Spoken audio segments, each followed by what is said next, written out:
जय हिंद मेरे प्यारे भाई और बहनों, मैं आपका भाई। आज हमारा विज्ञान की डेमो क्लास है।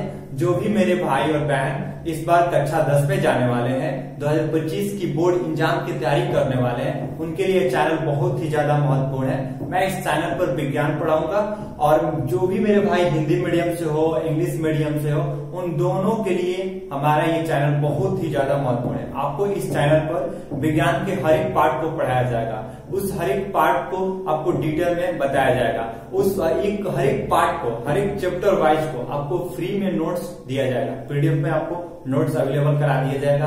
और आपको हम एक और बात, महत्वपूर्ण की बात बता देते हैं कि अभी जो भी आपके भाई बहन 2023 में एग्जाम देने जा रहे हैं, आप देखिए उनको 10 साल 5 साल का प्रीवियस ईयर क्वेश्चन वो बिल्कुल रटने में लगे हैं। बट ऐसा आपको ये नौबत नहीं आएगा उस समय कि जैसे एग्जाम की नजदीक टाइम आएगा तो आप भी 10 साल 5 साल का प्रीवियस ईयर क्वेश्चन रटो। इसलिए कि आपका जो भी मैं चैप्टर पढ़ाऊंगा उसमें से जितना सारा क्वेश्चन 10 साल के बीच में दिया रहेगा, 10 साल तक गुजारा सारा कुछ उसको मैं निकाल कर आपको इस पीडीएफ में डाल दिया। आराम से उसको आप उस पीडीएफ को पढ़ोगे, आपको क्वेश्चन पढ़ने के लास्ट में आपको एग्जाम की तैयारी करने के समय आपको प्रीवियस ईयर क्वेश्चन पढ़ने की बिल्कुल आवश्यकता नहीं पड़ेगी। चलिए हम आप अपनी डेमो क्लास करते हैं। देखिए आज हम देखेंगे विज्ञान। देखिए विज्ञान क्या है, एक खुद में एक शब्द है। विज्ञान का एक शब्द है, इस विज्ञान में एक और शब्द छिपा है। देखिए क्या आपका वो ज्ञान। देखिए हम समझते हैं वो ज्ञान जिसके द्वारा हम प्राकृतिक और सामाजिक दुनिया की ज्ञान और समझ की खोज करते हैं। देखिए इससे है ना कि ये विज्ञान हमारे लिए बहुत इंपॉर्टेंट है। इसलिए पढ़े कि आपके साथ क्या घटित हो रहा है, हमारे साथ क्या घटित हो रहा है, हम पूरे दिन में कौन से काम कर रहे हैं, आप पूरे दिन कौन से काम, इस सारा क्या आपका विज्ञान है। सारे सूर्य उगता है, सूर्य डूबता है, रात होता है, दिन होता है, ये सब सारा क्या विज्ञान है। जो भी आप पूरे दिन में अपने कार्य किए हो, अभी आप मेरे को देख रहे हो, अभी आप मेरे बातों को सुन रहे हो, ये भी आपका क्या है विज्ञान है। इसलिए हम विज्ञान को आज से देखते हैं। सबसे पहला हमारे स्टार्ट है विज्ञान क्या होता है। देखिए इस विज्ञान का हम एक हमारा जनक भी है जिसको हम गैलीलियो गैलीली के नाम से, इन्हें ना मॉडर्न साइंस ऑफ फादर भी कहा जाता है, गैलीलियो गैलीली जी का। इनका जन्म 15 फरवरी 1564 में हो गया था। और रही बात इनका मृत्यु हो गया था, ये नहीं बोलूंगा क्योंकि इनको मृत्यु पता नहीं है, मारा गया था, फांसी की सजा दिया गया था। और मैं आपको बताऊंगा कि आखिर करके इनको फांसी की सजा क्यों दिया गया था। देखिए मैं इनको एक छोटी सी हम कहानी ले लेते हैं। देखिए जब एक 1609 में एक होलैंड देश है, अभी उसका नाम नीदरलैंड है। होलैंड में एक ऐसा दूरबीन बना था जिसके हेल्प से हम बहुत कई मतलब ब्रह्मांड की बहुत सारे दूर दूर चीज को देख सकते। यहाँ तक कि चंद्रमा के उसमें से जो भी पहाड़ी होती है, उसमें से जो भी चट्टाने होती है, वहां से जितने सारे चीज दूरबीन से हम देखा जा सकता था। उस पे सारे ग्रहों को हम देख सकते थे दूरबीन से। तो कहते नहीं है, वही हमारा जो गैलीलियो गैलीली जी थे, उन्होंने इस चीज दूरबीन को देखा और बहुत ही खुद में अपने एक उत्तेजना फील किए, अपने अंदर एक विचार लाए और उन्होंने सोचा कि हम क्यों ना एक ऐसा ही दूरबीन बनाए। उन्होंने दूरबीन बनाया, उस दूरबीन से 4 गुना शक्तिशाली दूरबीन बनाए और उस दूरबीन की मदद से उन्होंने बहुत सारी चीजों को खोज किया। उनका सबसे पहला जो खोज था, उन्होंने बृहस्पति ग्रह, जिसको हम अंग्रेजी में जुपिटर बोलते हैं, उन्होंने सबसे पहला खोज किया था। उस पर 4 उपग्रहों को उन्होंने खोज किया था, उनका सबसे पहला खोज था। फिर उन्होंने ये बताया कि जो हमारा सूर्य है वो एक स्थिर है और हमारा जो पृथ्वी है और सारे ग्रह हैं वो सूर्य के चारों तरफ चक्कर लगाते हैं। इन्होंने ही बताया था।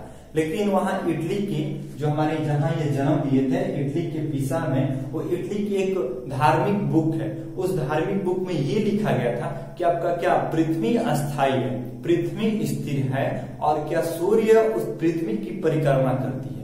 लेकिन उन्होंने ये विचार अपना दिया तो वहां के लोगों ने इनको विरोध बताया, इन्होंने विरोध किया। उन्होंने बताया कि तुम धार्मिक बुकों को, धार्मिक किताबों को विरोध कर रहे हो, उनके कारण फांसी की सजा दिया गया था।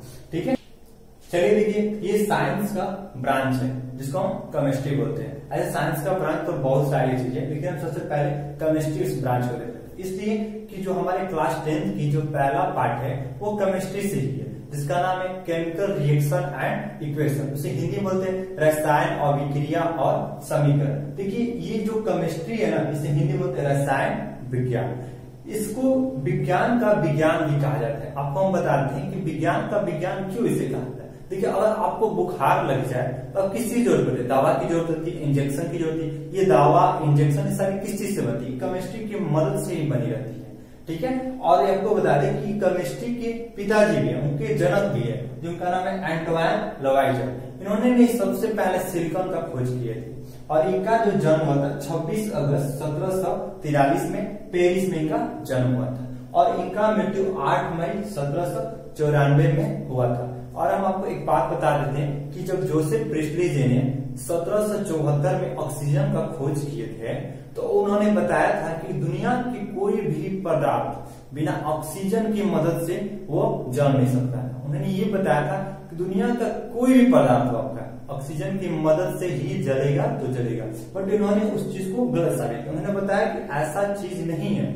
उन्होंने बताया था कि आप जाकर देखिएगा पीरियोडिक टेबल में एक जर्कोनियम नाम का तत्व है जो उसका एटॉमिक नंबर है वो 40 है। उन्होंने बताया कि जर्कोनियम एक ऐसा पदार्थ है जो बिना ऑक्सीजन का ही जलता है, इन्होंने ही बताया था। और हम एक और आपको बात बताते हैं कि जो ऑक्सीजन जो नाम है इन्होंने ही रखा था और इन्होंने भी सबसे पहले बताया था कि जो आपका पानी होता है वो तत्व नहीं होता है, वो क्या होता है आपका यौगिक होता है। यौगिक इसलिए होता है कि क्या होता है, दो तत्वों को मिलाकर बना रहता है, इसलिए आपका यौगिक होता है। हम अभी आपको पदार्थ के बारे में बताएंगे, आप खुद समझिए कि तत्व क्या होता है और यौगिक क्या होता है। ठीक है, अभी आप देखिए यहाँ पर एक और चीज आपको बता दें, इंडियन केमिस्ट्री फादर अब बोलते हैं भारतीय रसायन विज्ञान का जो जनक है पीसी राय जी को बोलते हैं। चलिए हम लोग देखते हैं पदार्थ के बारे में। अब देखते हैं हम पदार्थ। देखिए जो पदार्थ का जिन्होंने सबसे पहले खोज किया था उनका नाम था जॉन डाल्टन। देखिए पदार्थ आपका मुख्य दो भाग में बटी है, एक होता है भौतिक, एक होता है रसायन। अब देखिए हम भौतिक में देखते हैं कौन कौन से चीजें आती है। देखिए भौतिक में आपका ठोस जिसको अंग्रेजी में सॉलिड बोलते हैं और इसको बोलते हैं दूसरे में द्रव जिसको द्रव बोलते हैं, जिसको हम तरल भी बोलते हैं और इसको अंग्रेजी में लिक्विड ही बोलते हैं। और एक होता है गैस, इसको गैस को इंग्लिश में गैस ही बोलते हैं, हिंदी में उसे गैस ही बोलते हैं।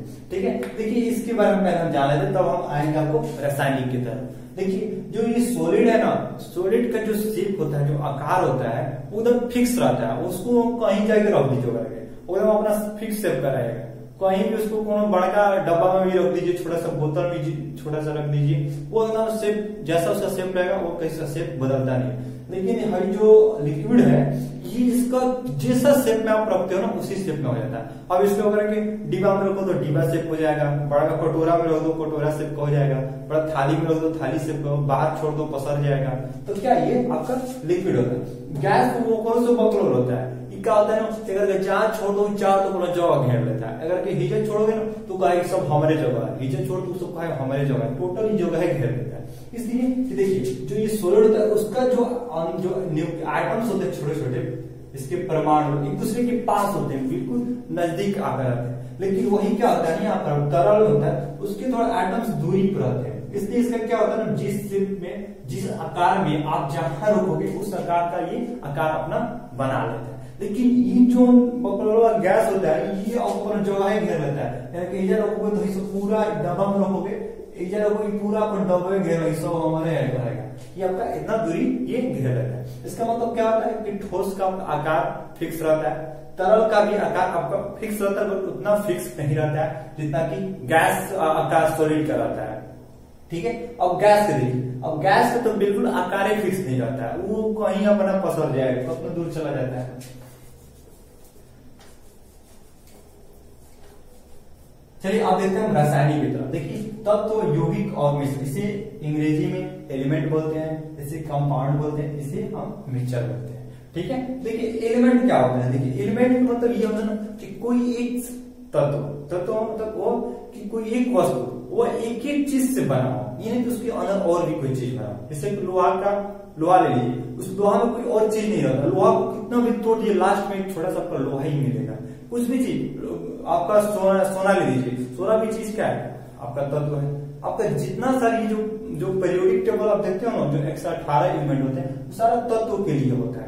ठीक है, इसमें जितने सारे होता है वो अकेला बनाता होगा। ऑक्सीजन ये भी क्या है, अकेले ऑक्सीजन का कोई चीज मिलावट नहीं होता। हाइड्रोजन ये भी क्या होता है, इसमें कोई चीज में मिलावट आपका नहीं होता है, एकदम बिल्कुल अकेला रहता है, अपना एक नाम रहता है, अपना एक गुण रहता है इसके अंदर, ये अपना ये अकेला, उससे हम उसे तत्व बोलते हैं। जैसे हम सोडियम ले लेते हैं, सोडियम हो जाएगा, हमारे क्या होगा क्लोरीन हो जाएगा, आपका क्या हाइड्रोजन हो जाएगा, ऑक्सीजन हो जाएगा, आपका क्या सिल्वर ले लिए है, एक आपका बेरियम ले लो Br, सब डिनोट, ये सब क्या आता है तत्व है, सिर्फ इनके पास अपना एक क्वालिटी होता है, इसके अंदर कोई चीज और चीज आकर उसमें मिलती नहीं है, अपना अकेला स्वतंत्रता रहते हैं। लेकिन वही आप यौगिक में आ जाओ, यौगिक में तो क्या होता है ना, इसमें दो या दो से ज्यादा तत्वों को मिला दिया जाता है। क्या कहता है आपका, दो या दो से ज्यादा तत्वों को मिलाकर आपका एक यौगिक बनाया जाता है। जैसे हम देखते हैं NaCl, आपने जाना होगा कि NaCl क्या होता है, जब आप नमक खाते हो घर में वो क्या NaCl होता है, इसको बोलते हैं सोडियम क्लोराइड। अब देखो H2O, ये पानी क्या होता है, यौगिक हो गया। अभी आपको मैंने बताया कि एंटोइन लवेजर ने ही बताया था कि पानी सबसे पहला उन्होंने बताया कि पानी का क्या है यौगिक है। उसे AgBr, सिल्वर ब्रोमाइड, सब क्या होता है तत्व। इसका मतलब ये आप समझिए, आप यहाँ इस बात को कि यहाँ पर देखिए फॉर्मूला बन रहा है, जो भी चीज का फॉर्मूला है, जो भी चीज आपके फॉर्मूला पे आ जा रहा है वो सारा क्या हो जाएगा कंपाउंड हो जाएगा। लेकिन अब ये देखिए मिश्रण, अगर में कोनो फॉर्मूला नहीं होता है, अगर ये इसका अगर फॉर्मूला रहता है ना तो इससे हम कोई भी चीज कुछ बना सकते हैं। अब पानी तो हम बना सकते हैं, सॉल्ट भी कहीं से, सोडियम सिल्वर ब्रोमाइड भी तो बना सकते हैं, लेकिन मिश्रण ऐसा नहीं। अब आपको पता है हवा चाहिए, एयर को कोई बना सकता है, नहीं बना सकता है। धुआं ले लो, इसको धुआं बोलते हो, धुआं बोलते हैं, इसको ले लो, ये किसी चीज को बना सकते हैं, नहीं बना सकते हैं। ये सब सारी चीजें क्या है। अब हम शहद ले लेते हैं, शहद हनी जिसको बोलते हैं, इसको आप बना सकते हैं, नहीं आपको हम रक्त लेते हैं, ब्लड तो आप कहीं बना सकते हैं। अगर ब्लड कहीं बन जाता तो मार्केट में अच्छा खासा मिलता है कि नहीं है। कोई इंसान रोगी होता है, उसको ब्लड ढूंढने चलता है कि तारा पास ब्लड है, पास ब्लड है, तो पूछता ही नहीं और जाकर मार्केट से खरीद के अपना ब्लड जो की जरूरत है अपना ब्लड यूज कर देता है। बट ब्लड नहीं बनता, अगर बनता तो ये सारी चीजें आपको इस फार्मूला की मदद से आप इस सब चीजों को बना सकते हैं। तो मिक्सचर हम उसी को कहेंगे जिसके पास क्या वो चीजें बन नहीं सकता है, बिल्कुल आपका क्या सकता है बन नहीं सकता है, उसे हम मिक्सचर बोलेंगे। कंपाउंड उसे कहेंगे जो क्या फार्मूला की मदद से आपकी बन जाए, तो उसे बोलेंगे जिसमें कोई भी चीज का मिलावट ना हो, वो अकेला संतुष्ट हो, अपने पास एक अपना गुण रखे, उसको कितना भी छोटा से छोटा कर दे, वो आपको लास्ट में जो एलिमेंट रहेगा, जो तत्व रहेगा वही आपका रहेगा।